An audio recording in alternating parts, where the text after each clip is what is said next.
In this video we're going to go through exercise sheet 4 from the tutorials. We're given a dynamic economic model here of consumption expenditure, and we're asked to first of all calculate the long run income elasticity of consumption. So the assumption here is that these are log variables, so that the coefficients here are elasticities.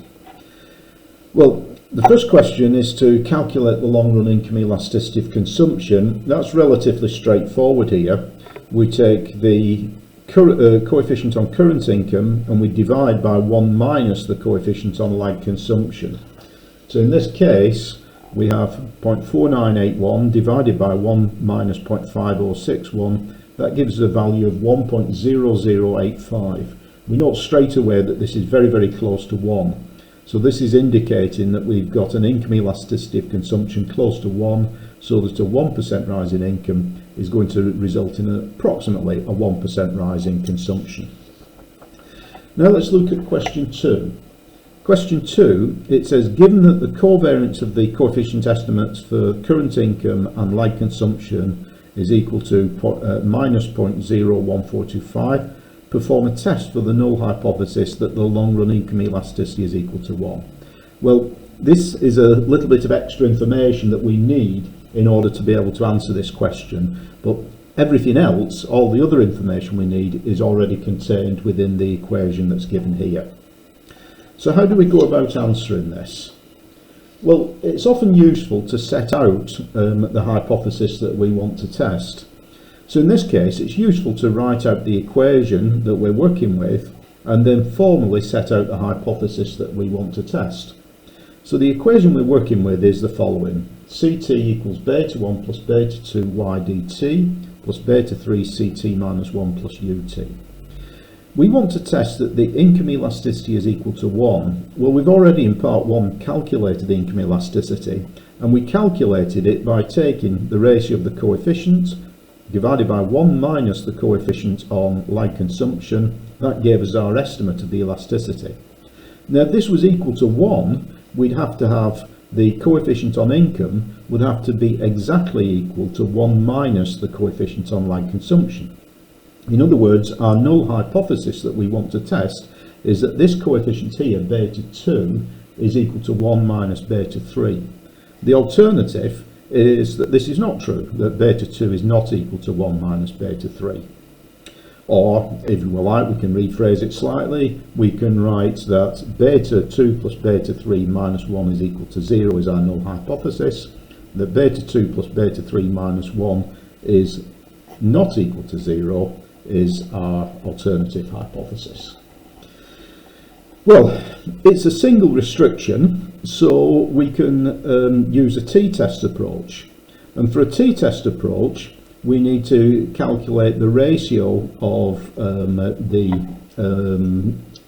this expression here, okay, or the estimate of this expression here, divided by its standard error. Okay, so basically our t statistic here is going to be beta 2 hat plus beta 3 hat minus 1 divided by the standard error of beta 2 hat plus beta 3 hat minus 1. Okay. Now the numerator is no problem. We've got all the information straight away from the question. The denominator here is a bit trickier because we've got to do some calculations to get to this. There is, however, enough information to do this, provided we use the extra information that we were given in the question. In order to calculate the variance of this expression, okay, we need the variance of this expression here. There should actually be a hats on these things. Okay. What we would do is we'd say the variance of beta 2 plus beta 3 minus 1 is the variance of beta 2 plus the variance of beta 3 plus 2 times the covariance of beta 2 and beta 3. Okay. This is a standard result about linear combinations of random variables that you will have covered in earlier courses. So using estimated values for this, we get the following. The variance is equal to the square of the standard error on beta 2 hat, 0.1159 squared, plus 0.1232 squared, that's the square of the variance on beta 3 hat, minus 2 multiplied by the covariance. Okay, so this works out at 0.0001105. You can see these numbers tend to be rather small here, so we have to work to a large number of decimal places. So that means that we can now calculate our test statistic. Okay, the test statistic will be beta 2 hat plus beta 3 hat minus 1 divided by the square root of this expression here, this variance, because we're calculating the standard error. And if we calculate that, that's equal to 0.399. Now, under the null hypothesis, this is a t statistic that's distributed as t with degrees of freedom at 28, because we've got to take the number of observations minus the number of estimated parameters. Therefore, if we look up the critical value in the tables, the 5% critical value is 2.052 for a two-tailed test, which is what this is, and our t statistic is less than that critical value. Therefore, we cannot reject the null hypothesis in this particular case.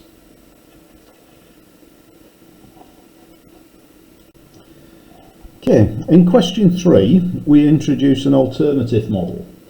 In this model, we've estimated the consumption function using two-stage least squares. Why have we done this? Well, the answer is that we estimate by two-stage least squares if we believe that one or more of the right-hand side variables are endogenous.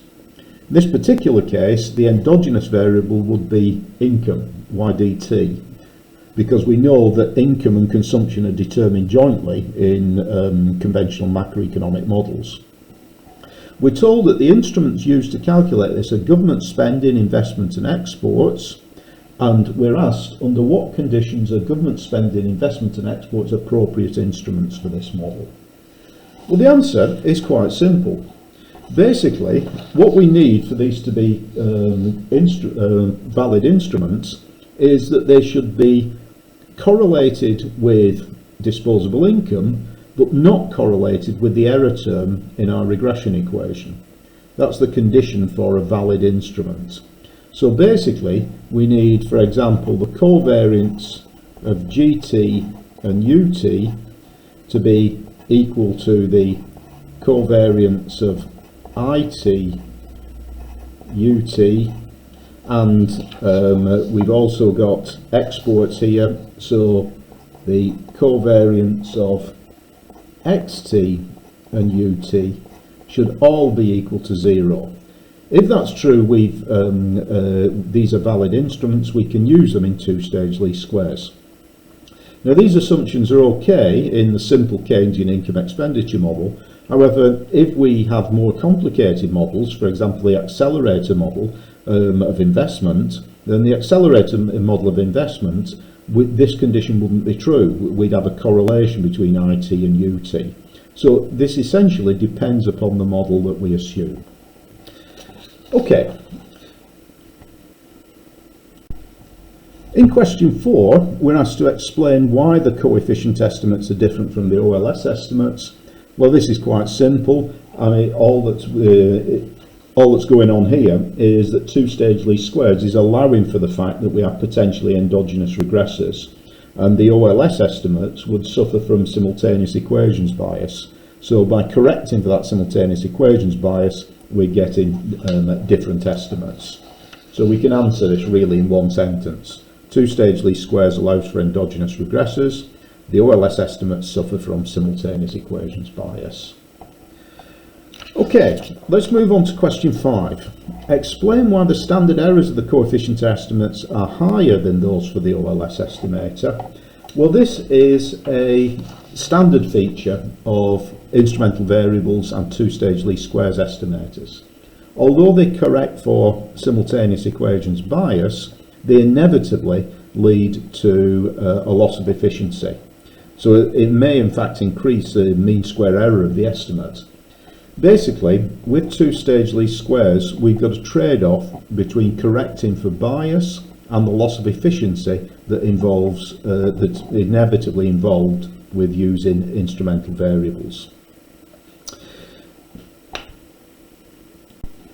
In question 6, we're asked to calculate the long-run income elasticity and compare it to the value obtained for the OLS model. Well, it's relatively easy to do that. Okay, if we calculate the long-run elasticity here, we get the long-run elasticity is equal to 0.3628 divided by 1 minus 0.6496. That's the coefficient on current income divided by 1 minus the coefficient on lagged consumption. That works out at 1.0353.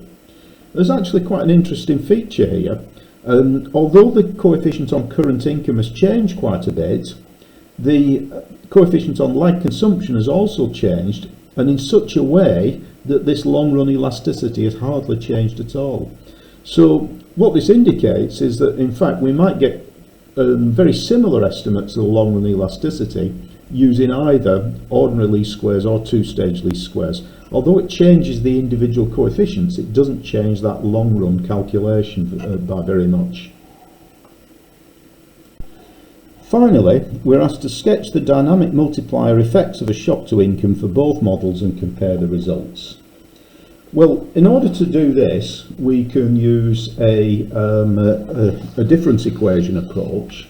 So we know that the dynamic response to a unit increase in consumption can be derived by this difference equation, xt equals alpha 0 plus alpha 1t, where alpha 0 is the impact effect of the shock and alpha 1 is the coefficient on the lagged variable in our equation.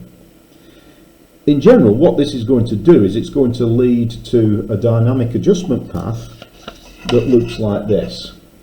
This is the change in consumption in response to a change in income. So we've got the impact effect here.